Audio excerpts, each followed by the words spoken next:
Gnosticism started in the Garden of Eden. Gnosticism, gnosis, it stands for knowledge. Gnosticism is the pursuit of knowledge, but this does not mean that somebody like a researcher or a scientist is a Gnostic. See, these people pursue the knowledge of ancient mysteries. They pursue enlightenment and ascension through their knowledge. And how did it start in the Garden of Eden? Well, when you look at the garden story from this light and you start to actually reflect, interpret, and analyze that very iconic and very crucial, critical story in Genesis, you come away with a greater understanding of why it's there in the first place. And this is how a lot of the Bible works, in the sense that things that seem very silly or ridiculous, parts of the Bible that get mocked and ridiculed by atheists, in reality their meaning, what they actually tell you and what they point to or what they prefigure, makes sense, and it all really connects together. It's very brilliant. It's almost like it was inspired or something, right? I mean, for an example that is irrelevant to this video, when I first thought of the story of Jonah, where he is in the belly of a whale for 3 days, you think, well, that's absolutely ridiculous. And you wonder to yourself, well, this can't be true. Then you realize that it is a prophecy. It is a prophecy of Christ when you reread that story. And you see that it prefigures Christ. That is the purpose. When you actually sit down and read and analyze and interpret these texts and look at people's commentaries and listen to priests talk about them at homilies, right? You see the deeper meaning. Now, Gnostics look for a deeper meaning in things, but they misinterpret. They go too far because their worldview is inherently flawed. And that flaw starts in the garden with the serpent. Now, what the serpent does is he tells Eve that she can eat from this forbidden tree of the knowledge of good and evil. She can eat that fruit. She can get away with it. She's not going to die, even though God said she would. And the serpent adds in the idea that she and her husband Adam will become like gods by eating from this tree. So what do you have in this story is you have a temptation from the devil to mankind to seek out forbidden knowledge, and that by acquiring that knowledge, they will become like gods. You can replace the term forbidden with mysterious, with occult, with hidden, but Gnostic, New Age, even you can say transhumanist religions all aim at this goal of acquiring this mysterious, hidden, tucked away knowledge to ascend, for mankind to become like God through this understanding, through this enlightenment.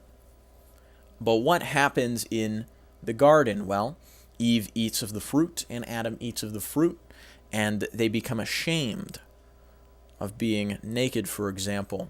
They lose their innocence. They now understand what is good and what is evil. Well, they don't understand in the sense that if they knew what was good and what was evil, they would not do evil things, you see, but they know of it, right? And the reason that this was forbidden from them was not because God is a tyrant. He's the opposite. It's because mankind was not yet ready for that knowledge. We were tempted into seeking it, into going after it, into acquiring it by the serpent. And for that disobedience and that mistake, Adam and Eve are cast out of the garden. And to dust they return, they both die. And the rest of humanity has to bear that burden of death. So the mistake of the garden was seeking out knowledge that was righteously forbidden from us at that moment to try and ascend. And there is a story of an attempted usurping of a throne here. because we were eventually going to acquire that knowledge when we had grown ready for the throne that God was preparing for us. Because God has a divine council, and on that divine council, hopefully, we will sit. If we get there, right? That's the kingdom of God. That's theosis, being on God's divine council. This is why we have icons of the saints, because think about it.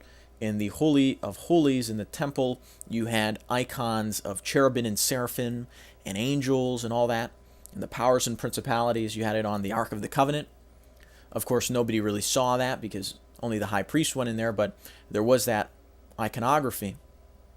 So now that the incarnate Holy of Holies, Jesus Christ, is here, we can have iconography. And we depict the saints because they are on God's divine council. And the reason they can intervene and pray on our behalf is, just look at the Old Testament with patriarchs and prophets intervening through God for other people. They can do that on God's divine council as well. Anyway, that was the throne that was being prepared for us. But we tried to usurp it and take it without God. We tried to bypass God. So that is why we were cast out. What you have now is you have the Gnostics and the New Agers and the transhumanists who are trying to cheat God just like we tried to in the garden. They're trying to acquire stuff like immortality, godhood, deification, right? Without God. God has given the path to his divine counsel, to that sort of godhood. Man, can become God because God has become man through Christ, right? But these people are ignoring it, and they're making the same mistake as we did in the garden. They're trying to bypass God. And a lot of times they are deceived into this because they don't have a clear understanding of God.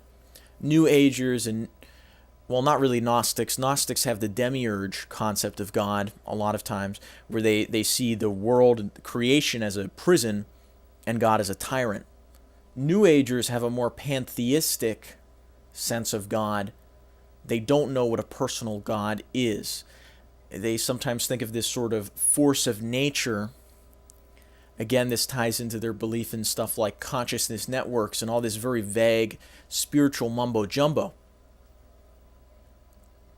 But at the end of the day, it is all rooted in that mistake in the garden, where you are trying to acquire a throne. You are trying to acquire an inheritance bypassing God. You are trying to get there without God. So of course you're going to be cast out. You're not going to actually reach that throne. You're going to see ruin, because God is not just like a human king. You can overthrow a human king and take the throne for yourself pretty easy, because that's a human. Flawed, right? Their power is limited. But with God, God is outside of the created world and is above literally everything ever. You can't even fathom it. It's unfathomable. You can't really think that much about it without really getting lost, because it's unfathomable. It's just crazy. So you can't usurp God. You can't get rid of God from the equation, because God is he who is, That is what he is. He's always been and always will be. So you cannot bypass that. And if you think you can, then you've made a big mistake. But God has been generous enough that you can still reach his divine counsel. You can still acquire that throne that you were meant to sit on, that throne that was prepared for you.